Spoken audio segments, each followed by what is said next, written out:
Girls Night In. Hi, Sunflower. Hi. Happy hump day. Oh, it is a hump day around here. Yes, it is. It is Wednesday. Yep. Although, Elena, usually I'm like, oh, high five. We made it through, more than half the week because it is Wednesday evening. However, tomorrow is field trip. Oh, Lord of mercy. Tomorrow we have a field trip taking the little 5-year-olds to Amazement Square here in Lynchburg. And I'm just a little anxious about that. I'm one of those teachers that I like to be in my classroom. I like for us to be teaching, learning, everything that's superfluous. Did I say that right? Superfluous to that makes me anxious because I'm afraid somebody's going to get hurt. Yeah, being out of your safety zone. That's right. And that's how I was raised, to be nervous all the time that somebody's going to get hurt. But anyway, outside of that, it is Wednesday. Tell me how your week is going. It is great. I just had, it is so nice to have like team fun days and just go to Epcot and Hollywood Studios and have fun and drink pina coladas. Like, I am soaking it up. I am not taking this for granted. Did you go on any rides today? No, we were doing a bar crawl. Well, it was supposed to be a bar crawl, and then we all got tired after the second stop. And also, it's like that thing with like bachelorette parties or whatever, where it's like you have this super long itinerary, but then once you actually get into it and everyone's talking, that first stop turns into 3 hours, Oh, sure. So we went to Epcot, and then we went to this really cute like bar restaurant in Riviera, and then after that it was 5:30 and everyone's like, we're going home. So too tired. Fun. You petered out.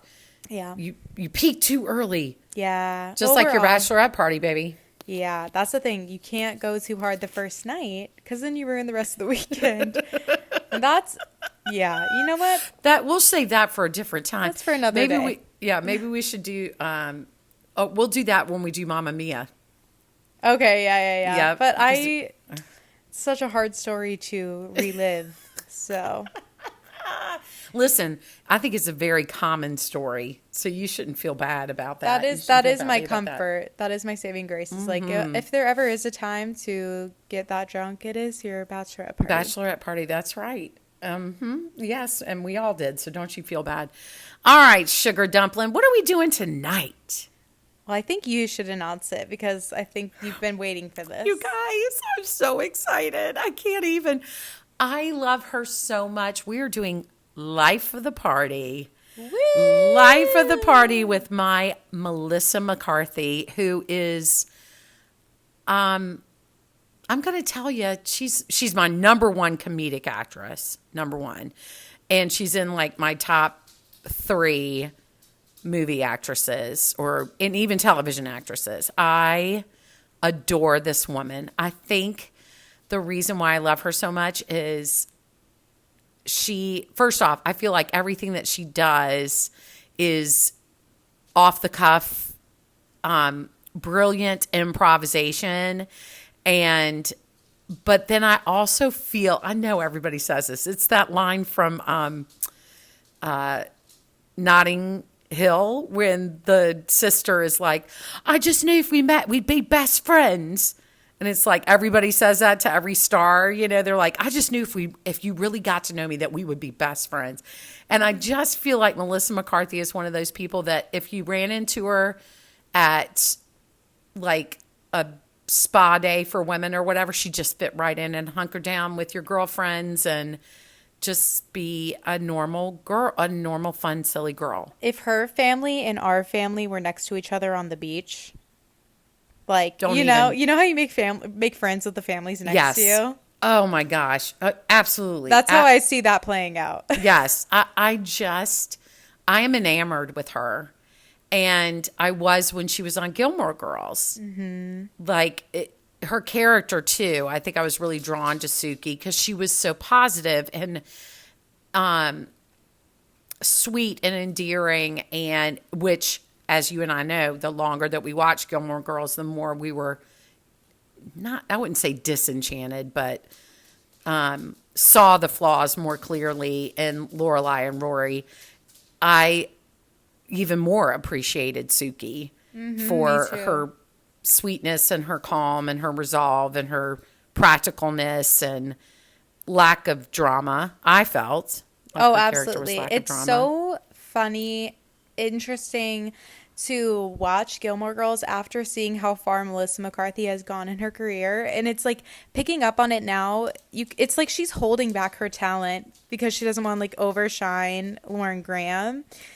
And so there's so many moments where I can kind of see like a hint of her comedy starting to come out a little bit, but she has to like water it down for the show. Well, and they said, in Gilmore Girls, everything that we've researched says that they were not allowed to even change a word of script.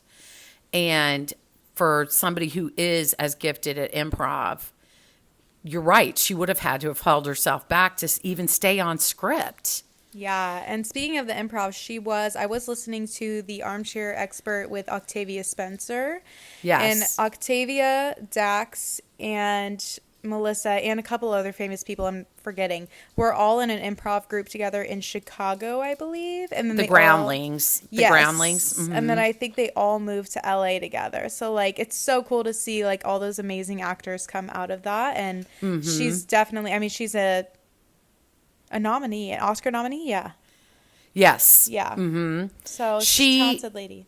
From Bridesmaids. She got nominated for Bridesmaids, which so tell me, what is the first thing you remember seeing her in?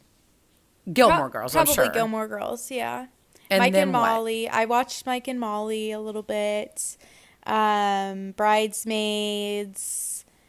And then all of her movies, because you got into them. So I think that's all I remember. I did. Okay, so do you want to give the synopsis of the movie Life of the Party? Sure. If you've ever seen a very goofy movie, it's that. It's where... Oh, honey, that's funny. She doesn't mean like any goofy movie. She means the literal, a very goofy movie. It's the second goofy movie, and it's where he goes to college with his son, and that's literally Life of the Party.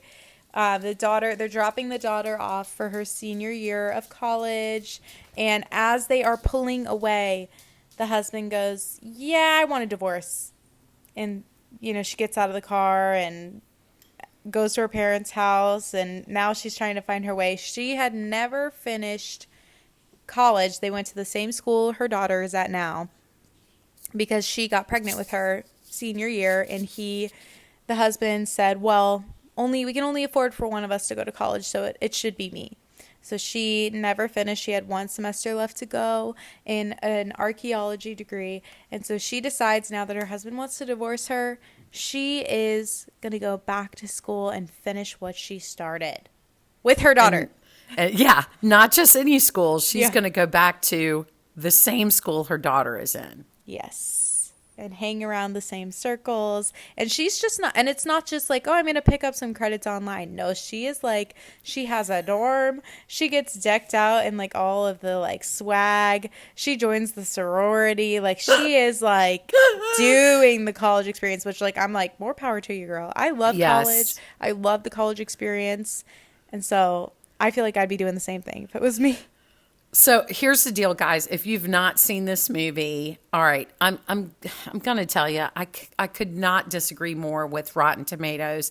It only comes in at 38% critics review, 40% on the public end, and I find this movie. It is Life of the Party is my The Other Woman. We told you guys when we did The Other Woman that is. Elena's comfort movie. I think everyone has like their like solid comfort movie, and then they have like a cheesy comfort movie. Yes, that it's just nonsense, and it every time I watch it, I get another little tidbit that I think is hilarious. But I have paid to rent this movie far more than it would have cost me to buy it. Just need to buy it. I know, it's ridiculous, and it's never free. But I would encourage you. I don't know if Elena would spend $3.95, walk away from us, go watch the movie. Go on a sketchy free website. Yes, and watch Life of the Party 2018. It's actually written and produced by Ben Falcone, which is her husband, and Melissa McCarthy. They produced it, they wrote it, and Ben Falcone directed it. So, anything else you want to play about say about the plot summary, babe? I don't think so, because like I feel like I don't need to give away any spoilers or anything. I think we got it. Well, go watch it if you're going to watch it, because we're going to get into some spoilers in our conversation. So if you want to pause it now. If you don't pause it, we're going to keep going. All right. So she does go back to school where her daughter goes to school. Now, Elena, what's something that popped into my mind when I was watching it this time was, this must be where I get that recurring dream. I get a recurring dream that I'm back in school, in college, and I'm living in the dorm, and I'm my age now with all these young people. Now, you're not there in my dream. I'm not there with you. I think I find that interesting, because maybe my subconscious is like, that would not be okay. I think you're too stressed to make me there, because this is a stress dream for you. Yes, so you're it not is. even focused on me. You're just trying to get your shit together. That's a really good point, because in my dream, I am constantly missing classes. And like I've missed an entire semester, and now it's time for the exam. And which is kind of what I did when I was a freshman in college. Maybe that's you're just really what the reliving root of your it is. life. What was the show that you skipped class to watch? Days of Our Lives? Elena? ER. No. Saved by the Bell. No. It was Regis and Kathy Lee. Would you please get your facts straight? Oh, okay. That makes it okay. No, and it was Days of Our Lives as well. You're not wrong. My freshman year, I skipped a lot of classes, which is how I ended up with a GPA that was a .88. My first semester. Crazy. First semester freshman year. All right, so let's get into the movie, Elena. Would you? I need to know. Would you have been okay if I came to school with you? It depends, because I've always been an older student in college. So I feel like it depends on where in my college journey I was at. Because if this was when I was in grad school, I'd be like, oh, yeah, awesome. But maybe if it was like my freshman year at JMU, I would have been like, get out. Really? That is interesting. So I watched a bunch of interviews, and I think this is so cool that the reason why how the movie even got pitched was that Ben Falcone had been watching Melissa McCarthy with her mom in the kitchen. And he was like, I have this idea to portray this mother and daughter relationship where they actually get along. And it's not the daughter's always rolling her eyes and the mother is annoying. That they actually, I mean, not that we see in the movie that Maddie has some angst about her mom being there. It's not like she's just all in 100%. But even her friends love her. So, like Laney said, when the movie starts, the husband just kind of announces that he's leaving her right after they drop her off. Now, I will say, that scene where she's leaving her daughter is I have 4 favorite scenes that I could just watch on repeat. And that's one of them, is when she's like, you know, you're just so wonderful and I just love you. Yeah, that's you. And I'm so grateful for it. But the whole movie, we're like, oh, it's me and mom. And what do I always say to you? And she's like, I got this. Yes, you got this. You know, I just love how she's like, oh, here come the waterworks. And Maddie's like, I'm 22 minutes away, Mom. You know, and she's like, it's 22 minutes too far. And I'm like, it's so true. You know, Elena and I have this thing where when she was living down the road, like literally 7 minutes away, we'd pull away from each other and be like, I miss you already. Mm-hmm. I think that's part of the reason why I love this movie so much. It's very relatable. And I think you remind me so much of Maddie. You remind me so much of Melissa, and the way the friends are all obsessed with Melissa is literally any one of my friends or colleagues or anyone who has met my That's mom. not true. I swear to God, I don't think I know a single person who doesn't enjoy you. Everyone's like, "Can your mom come?" Like, That is so sweet. That makes my heart very happy. But even today in the intern room, because we were listening to music and we were listening to Celine Dion, and I was like, oh my gosh, like my mom saw her in Vegas. Her and the stranger next to her were holding hands and crying, and they were like, can we meet your mom? We want to meet your mom. oh my gosh, you guys, it's one of my favorite stories ever. I'll share it on a different episode. But oh my gosh, We this need to sweet do woman. a Celine Dion episode. All right, we'll do a Celine Dion episode. Absolutely. That is so sweet of you to say, though, Lou. But I do. That Maddie reminds me so much of you. She's like such an old soul. She's so mature for her age. She's darling and sweet and beautiful. And I just am like enamored with her, like I am with you. I think I see a lot of us in the two of them. So, so anyway, so then Dan dumps her. Now, one of the best parts of this movie, if you still have not seen it, is that Maya Rudolph plays her best friend. Greg was dying at her. That was his favorite part, was Maya Rudolph. Okay, wait, which one? When they go to the racquetball court? All of it, but especially in the restaurant. He was laughing so I love hard that at one. her. I love that. So they go to play racquetball. That's how you get to meet Maya Rudolph. And what I love about it is that while they're playing, they're drinking those little mini bottles of wine. But Lou, guess what? The two old guys Yeah. Are their dads? are their dads. Shut up. It's not Maya's dad. It's Ben Falcone's dad and Melissa McCarthy's dad. Oh, that's awesome. And Ben's the Uber driver. Yes, and Yeah. Ben plays the Uber driver. He always has a little cameo like he did in Bridesmaids, Right. you know. Right. And we also love him from what, Lou? What to expect when you're Oh, expecting. People, that movie. I love it. That's another Cheesetown, USA comfort movie. It's a fabulous compilation movie. It's so good. Not compilation movie. It is so comforting. It is so cheesy, but it is so good. Who else is in that, babe? Cameron Diaz. Diaz, J-Lo, Elizabeth Banks. Elizabeth Banks. Anna Kendrick, the girl from Grace and Frankie. Yeah, because remember she's Oh, that's true. Hey, babe, who's the from Pitch Perfect? Anna Kendrick. No. Yes. Rebel Wilson. Rebel Wilson. Yes. Yep. Very cute as a button movie. If you have not seen it, you got to see it.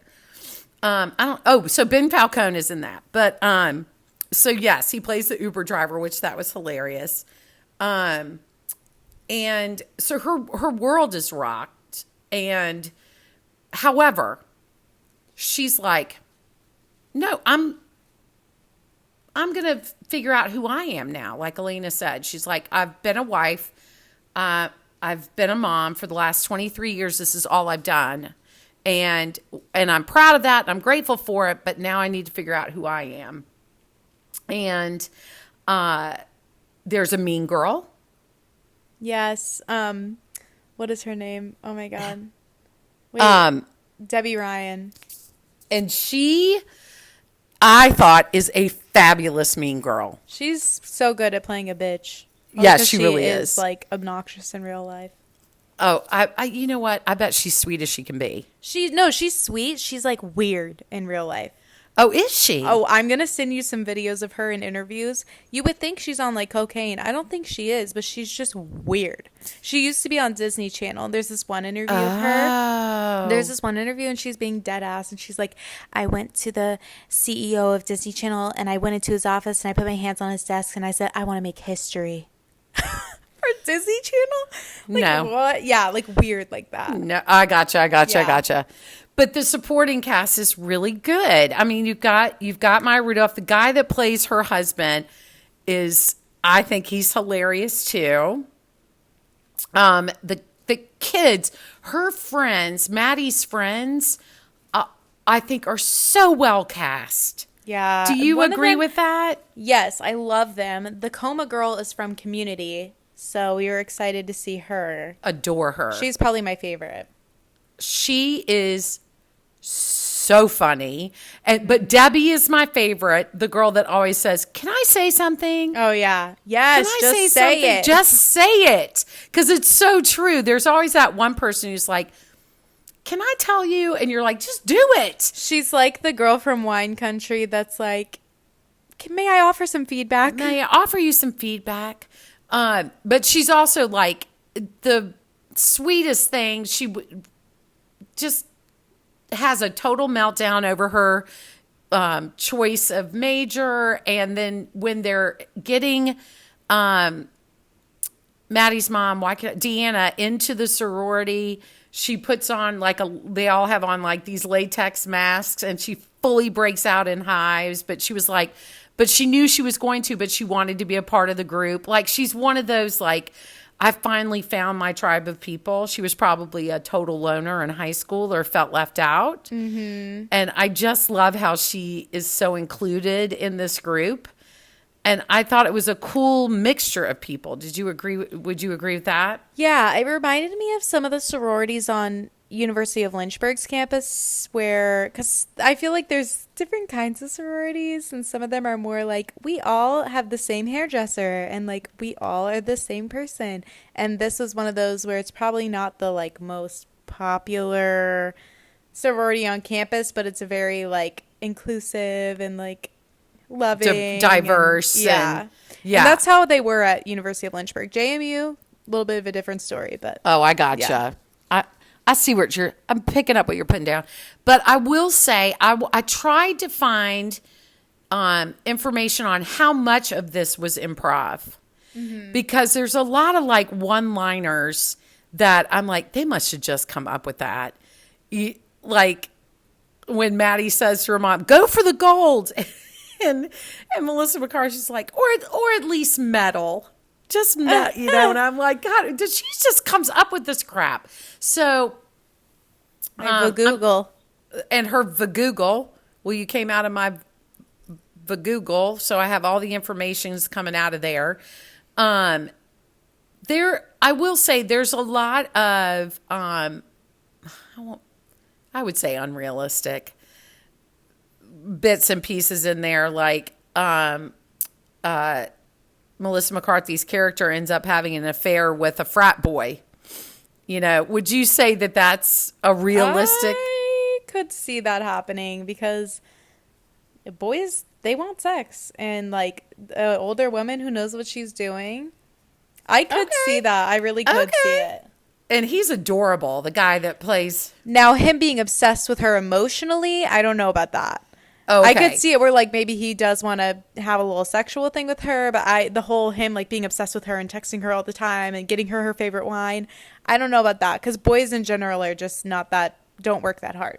Right, So. right. I love that though when he's like, "We could go backpacking across Europe," and she goes,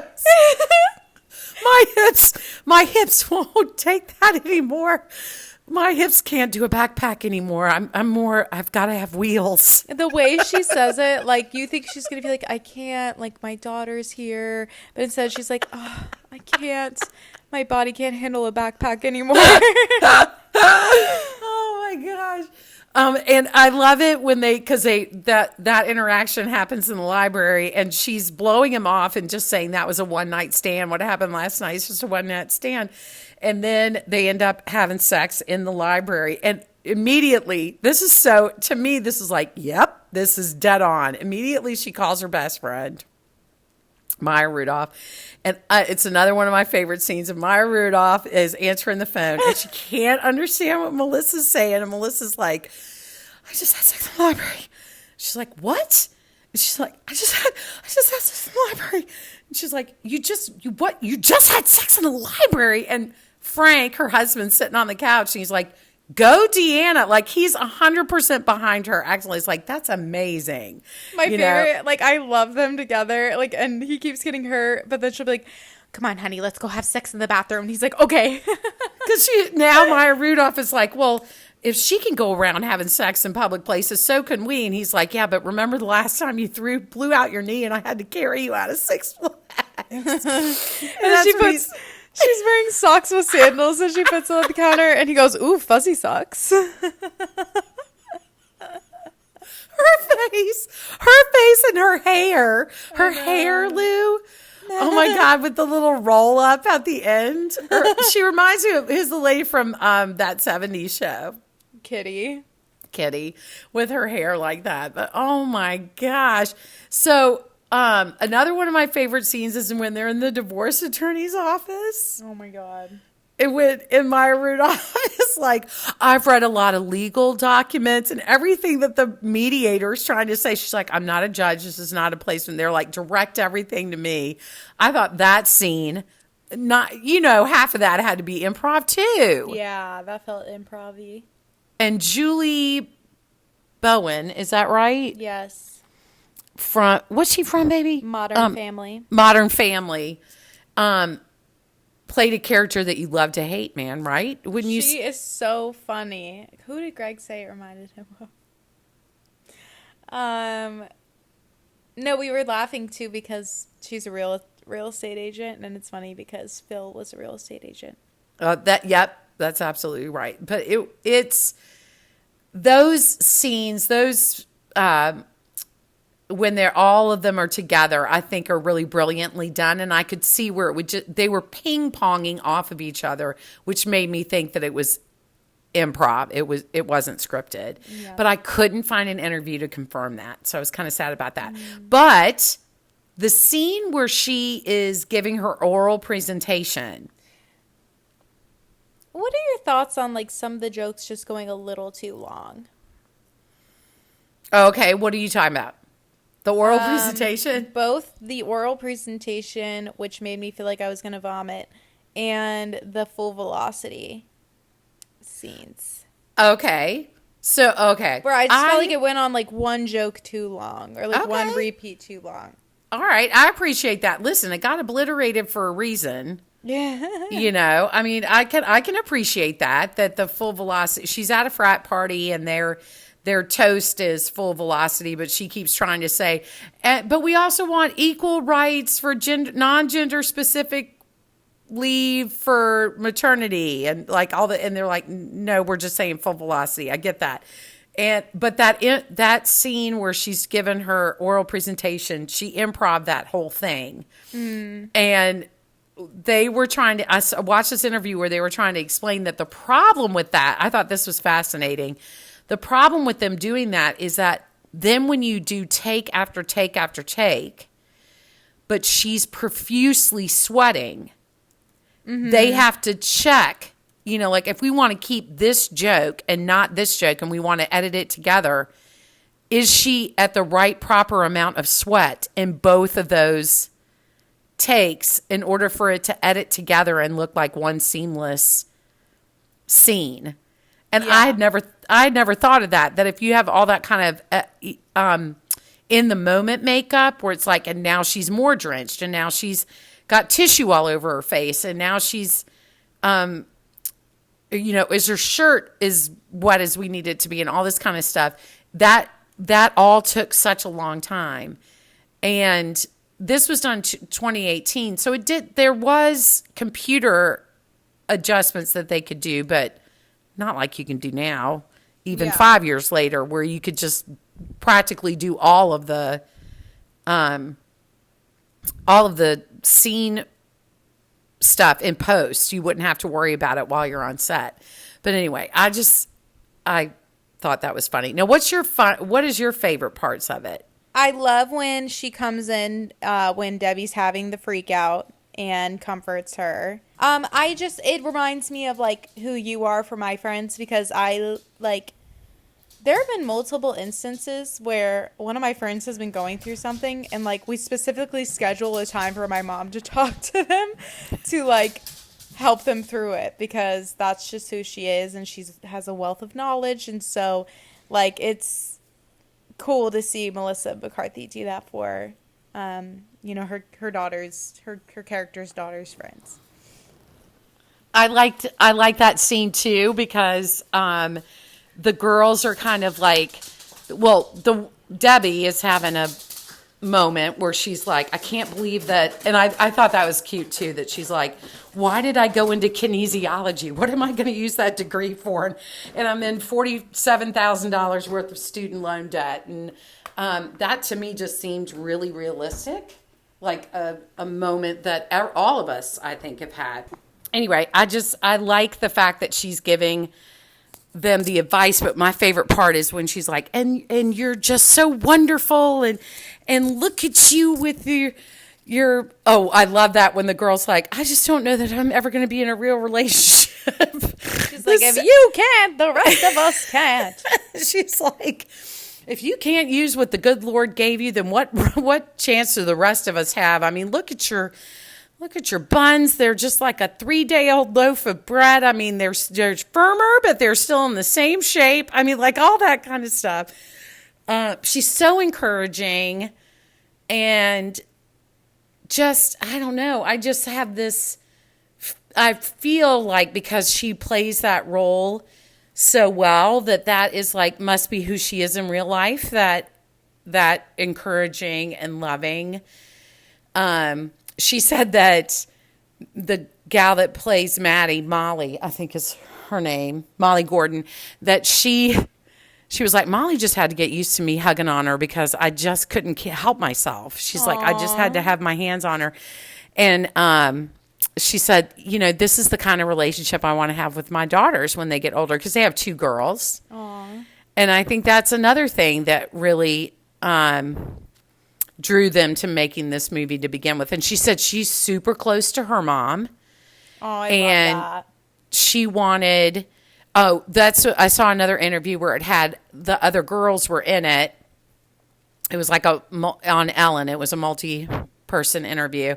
And they said that they were all close with their mothers, and and that their moms were close with their friends, and that they had not seen that portrayed in a movie. Yeah, I would agree. Like, I feel like what Ben was saying about, like, the typical relationship you see is, like, angsty and, like, leave me alone, Mom, I can do my own thing. And, like, outside of Gilmore Girls, I think that's why, like, so many people like us, like Jamie and Aunt Lisa, or anyone who's close with mother-daughter, gravitate towards, like, media like Gilmore Girls, because there's not much out there outside of that in movies like this, where that mother-daughter thing is portrayed positively. So I have a weird caveat question for you. Okay. Something that popped into my head that I started wondering. I was going, why are the reviews so bad? Why are the scores so bad on this movie? And then I started thinking about male-dominated comedies. So here's a comedy movie. Let's not say TV show. Let's say movie. Comedy movie that almost the entire cast is women. Mm-hmm. And it scores relatively low. Same with Calendar Girls. Okay?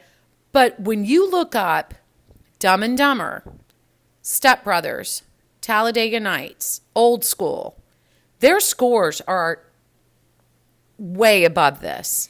Yeah, because I would say, like, not thinking about the point you're making right now, I can kind of point out where I think people are tearing this movie apart. And it's what I mentioned earlier of the jokes that go on for too long, a little bit of shock humor, just cheesy humor, the, like, when they're, like, crashing the wedding, and, like, it's just a scene with, like, a crazy song, and they're just breaking everything, and it's like, like, kind of, like, takes you out of it a little bit. But so to me, those were the things that I was like, this movie, like, I enjoy it, it's fun to watch, it's not, cinema gold. But to your point, all of that same stuff is in Anchorman, Talladega Nights, Step Brothers.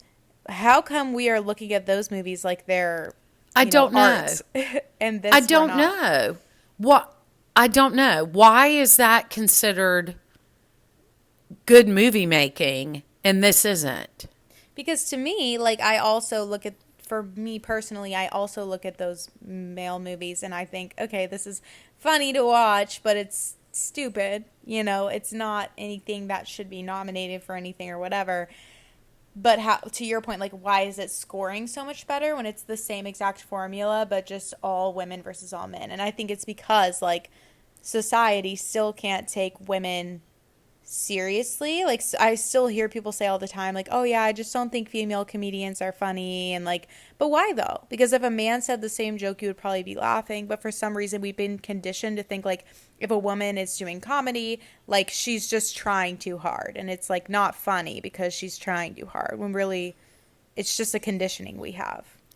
That that's interesting because at one point, it's at toward the end of it's very much at the end of the movie when they're having the fundraiser party for Deanna. So Deanna goes back to school. Then, like Elena mentioned, the ex-husband gets remarried, and she goes to the wedding as an afterthought, accidentally high, not her fault. She didn't realize that she was eating weed bark, and she's going to go and be kind at this wedding. And then she sees all these signs that are like really derogatory about, like, this time we're getting it right and all this stuff. She loses her temper, and she and the girls who are high rip apart the reception area. And I understand that they had to have some sort of a climactic, I can't say it. Climactic. I can't say it clear. Thank you. Angst, so that there's something to get over, because she handled everything else so beautifully up until this point. That it's unnecessary. It would almost be unnecessary. The scene would almost be unnecessary. But because of that, her ex-husband cuts her off financially, and now she has no way to continue to finish her last semester, supposedly. So they need to raise money.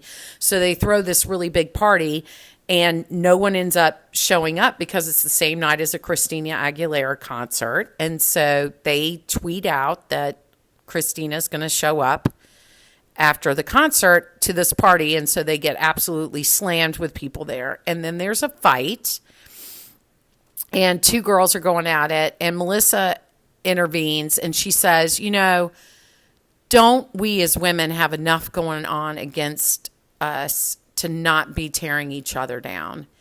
And I'm like, and there you go.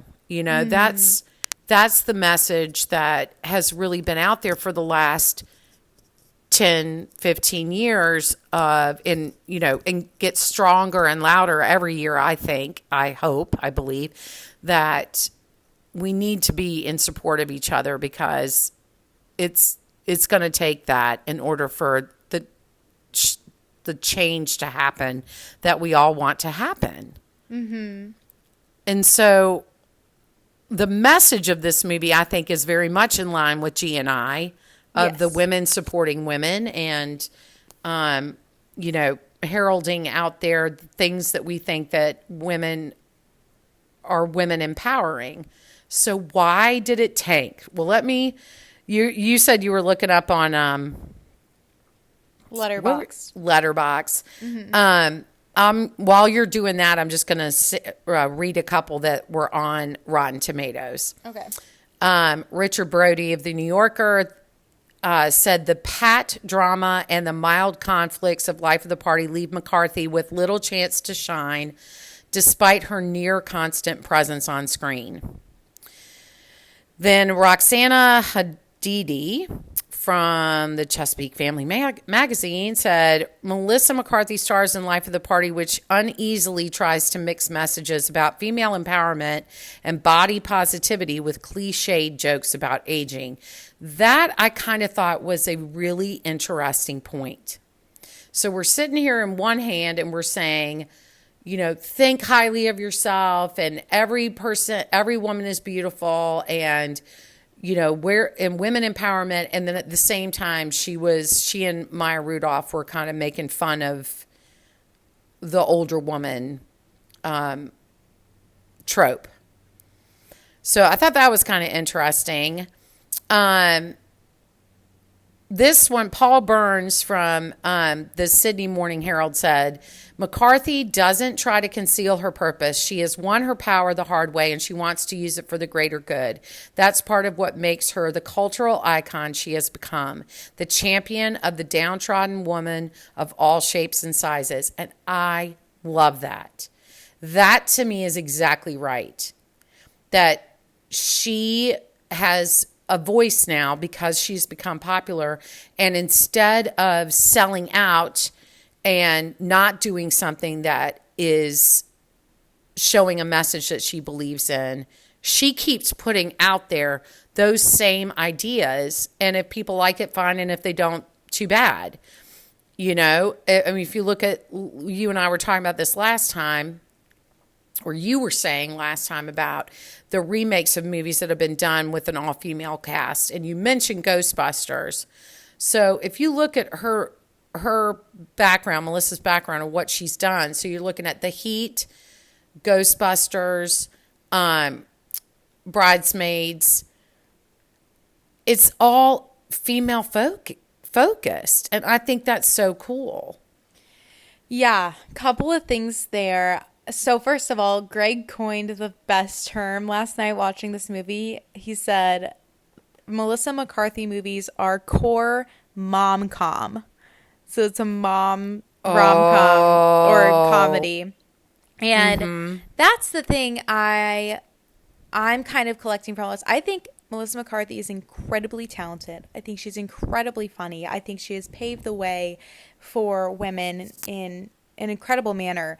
But I do think she gets this rep tied to her of like almost not to the same degree, but almost similar to like Amy Schumer, where it's like, oh God, here comes Amy Schumer. Like it's, oh God, Ghostbusters. It's got Melissa McCarthy, like barf, you know? And not because she's not talented.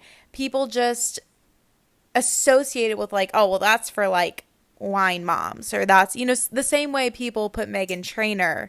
Okay. And where it's like, but it's like, and what's wrong with that? You know what I mean? Like, yes, like I do believe like a lot of Melissa McCarthy's work and her comedy style is geared towards women, specifically women not in their 20s. And great. Like, that's the thing where I get annoyed, where I'm like, but do we not realize that there's a target audience for everything? Fast and Furious. Like, I may look at that and be like, this is the dumbest movie ever, but they're super popular. There is a target audience for that. And so that's such a good point, honey. I get frustrated of this negative, like, biting association with female comedians when it's like, okay, it's just not for you, and that's okay, but that's not negating that this person is talented and people enjoy their work, you know? That is such a good point, Lou. I think you said that beautifully. That's exactly right. I think that it's a niche genre, I think is what you're saying. It's sort of like, I think you and I may have talked about this when we got to see each other last week, about John Wick, the John Wick movies. And, you know, your dad had said, oh, you've never seen a John Wick movie because the new one is out. And I said, no, I don't think I have. So we watched one. And I literally sat there going, what? There's 4 of these? And of course, if there's 4 of them, that means that there is a market for that. So that's a really good point, Lou. You're absolutely right.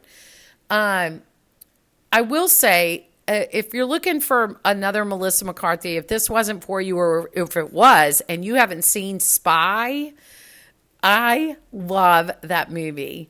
It is, Jude Law is in it. Rose Byrne is in it. It's pretty high on Rotten Tomatoes. It came in at 95%. I thought that was another delightful movie, and it does have enough of action in it because it's got Jude Law, and it is a spy movie, that your husband or your partner, or if you're more of a person who enjoys the action-y movies, but you also like a little bit of comedy, Spy is a really good Melissa McCarthy movie to watch. let's see what else. Anything? It came in. The budget was 30 million. It came in at 52. So that's really low. So they barely like broke even. Yeah. Damn. Yeah. That's sad. It is sad. But because it does have, in my opinion, it's got a lot of little golden moments in it that make it worth watching. Yeah, it's cozy. It's cozy, like Elena and I like to say. It gets wrapped up with a nice little bow at the end. It is great for escapism. If I would say it's rated PG-13, so if you have a teenage daughter and you're looking for something to watch on a movie night, watch this movie. You guys will get a good kick out of it. I think it's got a lot of relatable moments. You don't see anything graphic. I don't think. Oh, how about the restaurant scene, Elena? Oh my God, that scene is so... It just satisfies because Yes, it does. Julie Bowen's character is so terrible. And so to see her get hers is like, yep, that's what she gets. The scene is hilarious. I feel, again, that scene was mainly improv. There's another couple out to dinner with them, and Maya Rudolph's reaction to when Julie Bowen's character figures out that, oh my gosh, this is the college girl that you said you've been seeing, is really my almost husband's ex-wife. And Maya Rudolph is just like, that's my lady. That's my girl. This is the best night of my life. And I love that Maya's husband, Frank, is like, I am so glad I was here for this. Like, he's just this like, is the best night ever. he's like all into this. There's some really satisfactory moments in there. And yeah, it just makes me smile. It's one of those things that just makes me smile. Anyway. So, Elena, what are we doing next, though? Okay, guys. Life of the party. Check. Check. She's done. Thank you for that, now, y'all. I just had to do it. No, I mean, we needed to touch on a Melissa McCarthy movie because, like, that is, like, so key to our genre. It is. And I enjoy it. It may not be my go-to sense of humor, but I do love it. I have a love bubble for it. Special place in my heart. Yeah, so I think it was necessary to touch on Melissa McCarthy. She's done so much for the genre. So we've checked that off, and so now what's next? So now we're kicking off Summer Hits. Summer Hits! Kicking it off strong with Mamma Mia. Mamma Mia. Yep, here we go again. My. Here we go again. How could I resist you? How could I resist you? We're going to do it. Lou, this will be our 1-year anniversary. Won't it, honey? May 30th was when episode 1 first dropped. So our May episode is going to be Mamma Mia. Yeah. One of our first May episodes. So it'll be our 1 year. And I guess we will consider that the kickoff of season 2. Now, Elena Eileen, I need to ask you, might as well ask you now, are we doing both? Oh, God. Can we make the main focus the first one, but also, like, touch on two? Okay, that sounds good. Because Okay. I don't know that it deserves its own. That sounds But here's bad. the thing, though. Like, it, like, quality-wise, obviously doesn't touch the first one. But from a fashion, song, and Icon, a little 'cause bit it's of a got Cher. icon and a little bit of a storyline perspective, people love that second movie. Like, if you go on TikTok, everyone's like, my young Donna, like, outfit inspo. Like, everyone's obsessed with young Donna. Oh. Yeah. It's I like- did not realize. Okay. Yeah, people love the second one. And we are weird with it because we watched it once because it's a little traumatizing for us. So, Yeah. yeah, but people, it's beloved. It is beloved. 1 Yeah. and 2. So we will touch on it, but we're not going to delve into it. We're going to go deep into the first one. Oh, and we'll have a little story for you guys about the difference between men and women when we do our episode. Do you know what I'm talking about? Yes, and actually, I feel like that'll be such a pertinent conversation about. I would love to open up a conversation during that time about how young do you start watching certain things, or do you start letting your daughter watch certain things? And also, do you, like, opening and not being, I don't want to be close-minded, but opening the conversation of Do you think that boys and girls should have different rules on what they can do / what media they're allowed to consume? That is okay. So, y'all, that is such a fascinating aspect of this, and we are going to delve into that next time. I love it, Lou. I love it. And it kind of harkens just a little bit to what we were talking about earlier about the difference between Step Brothers, Anchorman, Dumb and Dumber, Tommy Boy, and movies where there's a female cast. So, Elena, I do want to say before we wrap up, before we go, I do want to know, I just want to tell our friends out there, we did get to see each other over spring break. Yes. It was far too short. Yeah, we've made a new rule. We can't go 2 months without seeing each other. Yeah, it's got to be an 8-week thing. And Yeah. here's the thing. I'm just going to say, I was telling Elena, I had this physical reaction to leaving her. And our son Miles and his girlfriend Haley had driven up from Miami. So we were all leaving each other at the same time. And then Ren Roberts and I got stuck in traffic, like literally almost immediately, and for a good 3 hours. And so every minute that I was that close to my children but could not get to them, I literally was nauseous. I was like falling apart in the car. I was sobbing. Because I think it's because you're in the same area, Yep. but we can't be together. Yep. It You're was like- so bad. It Yeah. was, ugh. I just was miserable. I was like, I can't do this. We're going to have to move. I can't, literally can't do this. And I just kept remembering when Elena went to her on her missions trip, and my mom, I called my mom and I was like, I can't get it together. I can't stop crying. And my mom was like, you're gonna fall into a rhythm where there'll be a new normal. You gotta just hold on. Just hold on. So in the car I was going, I'm going to have a new normal. I got to get back home so I can get back into the new normal. And it was just so weird because we ended up spending the night in South Carolina. But once we got far enough away that we were more than halfway, then that pressure from my heart, I literally thought I was going to have a panic attack. I've never felt like that ever. Where I was like, my heart is just, it's out of control. I can't get myself under control. Mm-hmm. So anyway, just, I don't know why I'm indulging in that, but we had such a lovely time too. And I think that's another thing. Sometimes if things go awry, you're like, oh, can't wait to go home. And instead we had such a lovely time that I was like, I don't want to leave. I know. That's why, like, I've had to, like, be self-aware and also, like, allow myself to be I don't know if I'm saying this right about allow myself to be uncomfortable, but I've had to get comfortable with the feeling of bittersweet is really hard for me. Because like I almost like don't want to enjoy a moment or like fully embrace the happiness because it already makes me sad in the moment. Like even before you guys got here, I was already sad. Like, yeah. And like, it's almost like I don't want a happy moment to happen because it's going to, like the moment's going to happen and then it's going to be gone. But I've had to force myself to be like, no, you need to just fully let a happy moment play out and be fully what it is and embrace it and enjoy it. And yes, you're going to be sad after, but like you can't like block your emotions or like hold back a situation just because you're already sad it's going to end.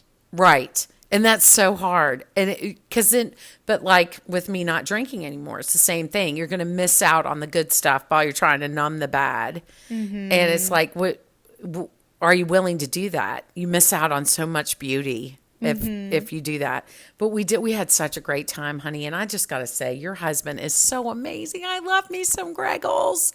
He's just it's so sweet to see how much he loves working there. He knew all these really cool things, little tidbits that I didn't know. Like, I don't know if you heard that conversation, Laney, where he goes, I think you may have, but he goes, hey, Kira, do you know why Tower of Terror is pink? And I was like, no. And I thought he was making a joke. I was like, no, Greg, why is Tower of Terror pink? He goes, so that because you can see it from Morocco, from the Moroccan pavilion at Epcot, and they wanted to keep continuity. But he was so excited to tell me. It was really sweet. I just thought, I was like, Greg should be one of those VIP tour guides because he loves it so much. I know. I mean, that's why Amelia is so good at it too, because she's got the same, love for it like that. But I'm like, listen, if you have ADHD, come work for Disney because you're never going to be bored and you're always going to have little tidbits like that. And you're always going to. It's so true. There's so much lore and there's so much to be obsessed with. Yeah. And let's give a little plug out there. We had an absolutely wonderful day. But I did want to tell you guys that we have figured out a little niche thing. So first off, we got, what do you call them, honey? They're not fast passes. What are they? For Guardians. What did we get? That's just the virtual queue. So tell people what that is. So it's so funny because we met up with Mom's friend Randy from her college program, and he's been working for Disney for 30 years. And he was saying, like, Disney, we are aware that you need an interpreter to book a Disney trip because it is so complicated now and there's so many little things. So the virtual queue is for any super popular rides that, there's no way there could be a physical line because it would be out the park. So Tron, which just opened up, and Cosmic Rewind, which is the Guardians of the Galaxy ride, both have virtual queues where the morning you're going to the park, you have to wake up at 6:45.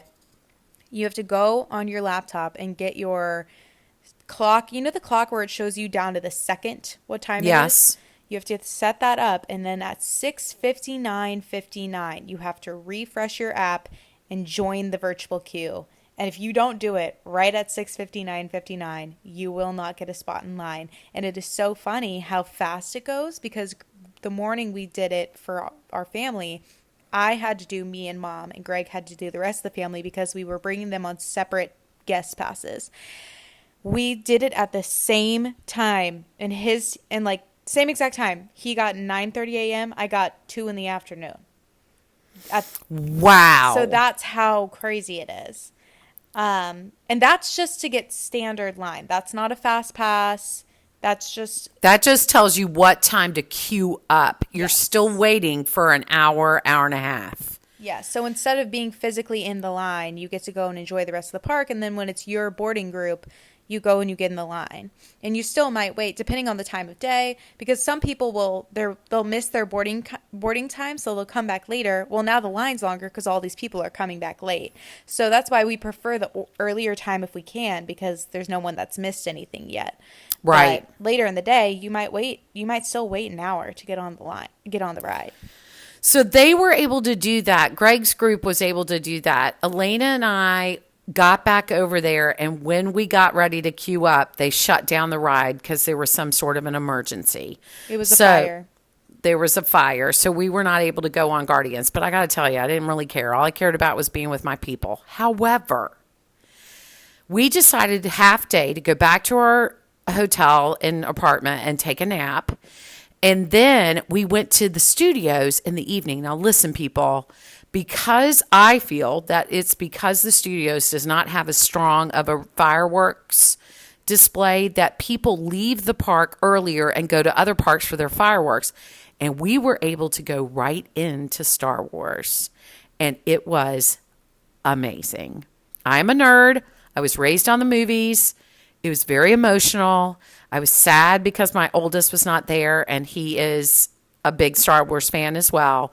But we did 3 of the rides and basically didn't have to wait. The one, Rise of the Resistance, we had to wait for 40 minutes. The other 2 rides we walked right on. Mm-hmm. It was amazing. And what was also super cool was that it was dark out, and it made it so much more Star Wars-y. Mm-hmm. So I highly recommend that if you're going to do Star Wars, put it off till the evening. Yeah, wait till like go home, do Animal or Epcot that morning, and then go home, take a nap, go back at 4:30 or 5, And then, yeah, especially towards the end of close, you will walk onto Smugglers. You will, any time of day, you'll walk onto Star Tours. And I've been there where, like, Rise is even, like, pretty much walk on if it's right around fireworks. It was just amazing. I highly recommend it. So, that being said, Elena, when are we going to see each other again? What have we decided? I don't know. You want to figure this out on the podcast or just We can figure this out later. But I just, well, like we said, we have to know. We've got to be within 2 months. I love you so much. Mamma Mia's coming up. Mamma Mia. Very excited about this because it's got one of my all-time. I mean, you know, I was saying Melissa McCarthy's right up there in my top ones. So is Meryl Streep, man. I'd watch anything. I'd watch her watch paint dry. I love that woman so much. Absolutely. So I'm thinking we'll get that out to you in the next couple weeks, right, baby? Yes, I'm thinking that'll be the May episode, and I think since it will be 1 year, I want to kick off, like, start that as season 2, because every time I do our episodes this year, I've been doing season 1 episode, blah, blah, blah. So I think Excellent. Mamma Mia will be the start of season 2. Or Season 2. the season finale. Oh, maybe the season finale. And that then sounds good, honey. Okay. And then what will come after that, we'll let you know. Yeah, we don't even know, so we'll I figure it don't out and we'll let you know. know. I think I know. I think I might know. I think I might know. Is it pink? Yes. Yes. Okay. Yes, Okay. it is. All right. Okay. That's all we're going to say. Okay. Okay. All right, honey bun. Well, I love you to pieces. Love you. All right. And guys, thanks for joining us for this Yes, year. love you guys. We'll see you season 2. All right. Bye. Girl.